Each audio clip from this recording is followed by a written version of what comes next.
Бәріне ассалаумағалейкум достар. Видео басталмастан бұрын каналға жазылып басқалармен бөлісе кетеміз. Шах Исмаил Сепеби 1487 жылдың 17 шілдесінде туылып, 1524 жылдың 23 мамырында қайтыс болған Әзірбайжан мен Персияның Шахиншахы Сепебиттер әулетінің негізін қалаушы Шах Исмаил Хатти 1487 жылы 17 шілдеде Ердебилде асыл отбасында дүниеге келген. Оның әкесі Шейх Қайдар, атасы Шейх Джунейд, анасы Әлмишах-бегім Аққойлы мемлекетінің билеушісі Ұзын Хасанның қызы болған.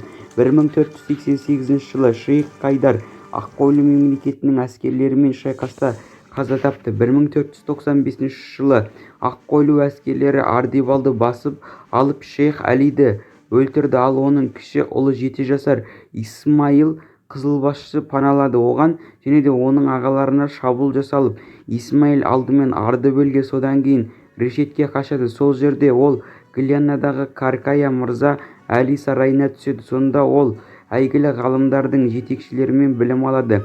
12 жаста 1500 жылы Исмаил Галияны кетіп, Қызылбасшы мен басқа түркі тайпаларын жинақтап 7000 әскер Ереванға жорыққа шығады. Шешуші шайқас Жырбан аймағында Гүлістан бекінісінде өтеді. Жас Исмаил бірінші қатарда соғысып, әріптестерін штабтарды шибарктарымен жеңіске ұшыратады. Ширваншах Фарус Ясыру ұшу кезінде тұтқынға алынып, басын алынады, ал қысқа қоршаудан кейін Қызылбасшы Шереван астанасы Бакуды алады. Көп ұзамай Исмаил Тебризден немере ағасы Альберт мырза Аққойлы 30 000 әскері оған қарсы шыққандағы туралы хабар алады. Ол шұғыл түрде қарсы шығады және де 1501 жылы ортасында Нахчиван маңындағы Шару жазығында шешуші шайқас болады. Исмаил жаудың жоғарғы күштерін жеңіп, содан кейін жаулап алынған Ереванды Әзірбайжанға көшіріп, күзде Тебризге салтанатты түрде кіреді. Онда ол өзін Әзірбайжанның Шахиншах деп жариялайды. Монаталардың шығара бастайды және де шахизмді мемлекеттік дін деп жариялайды. Исмаил тұсында мемлекет Әзірбайжан деп аталды. Бұл түркі тілдес бір ғасырға жуық уақыт бойы мемлекеттік тіл болып қала берді. Тебриз қаласын басып алған Исмаил Аққойлы сұлтандарымен астанасы Қамаданға қарсы шығады.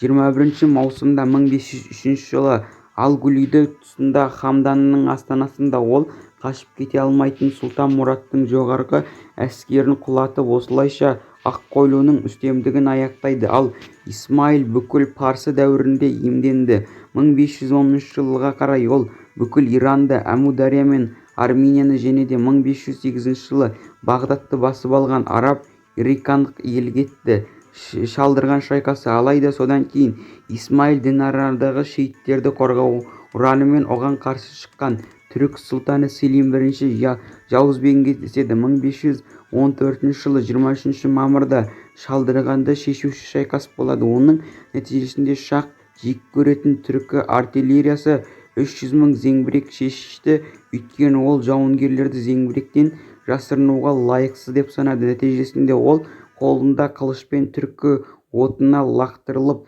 тұтқынға түсті. Оның жылқысы құлап, оны шах ретінде көрсеткен оның жақындарының бірінің батылдығы ғана құтқарды. Қызылбастар үлкен шығындарға ұшырайды және де жалаңаштауға ұшырады. Осман Тебриз алдында тек Анадолуда пайда болған жаңа толқулар Исмаилді толық күйретуден құтқарады. Нәтижесінде Армения, Күрдістан және де араб Ирактардағы жоғалғы шалдырған шайқасынан кейін Шах Исмаил Ереван мен Грузияға жасалған жорықтарды қоспағанда көрші мемлекеттерге іс жүзінде шабуыл жасамайды. Шах өзі құрған мемлекетті нығайтуға күш салады. 1524 жылы 37 жасында Исмаил кенеттен әкесінің қабіріне тағзым етуге келген Ардебилде қайтыс болады. Сол жерде Сепебит Дарул Ишраттың қабіріне жерленген. Шах Исмаилдің позициясы Шах Исмаил Хатти лақап атымен жазған ақын ретінде танымал және де Әзірбайжан поэмасының классигі болып саналады. Бізге Дихнам мен поэты Әзірбайжандағы 400 газел және де 100 Касым Пирсиде 4 бейте және де 1 мұқама жетеді. Өлеңдерінің ең көне қолжазбасы диван қазіргі уақытта Ташкентте сақтаулы. оны Шах Тахмасп бірінші сарайына атақты каллиграф Шах Махмуд Нашепурды жазған хатының көптеген белгілі балалары Исмайылдың 5 ұлы болды.